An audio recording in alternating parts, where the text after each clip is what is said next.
How do you use social media? I love it. I have a very good Instagram account and also I work with Facebook. Well, I love to give news to my parents and friends, and it's really nice. You know new people from all over the world, so I love it. I use social media to keep in contact with my friends and family and to make a bit of a fool out of myself.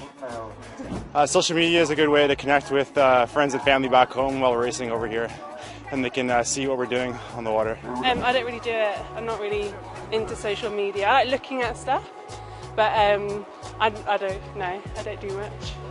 So I've mainly got two sources of social media. Facebook I use for the social stuff, but Twitter I use for mainly the professional stuff involved with the sport.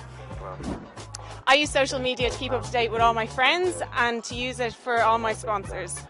I don't like it so much, but my work wants that I do it.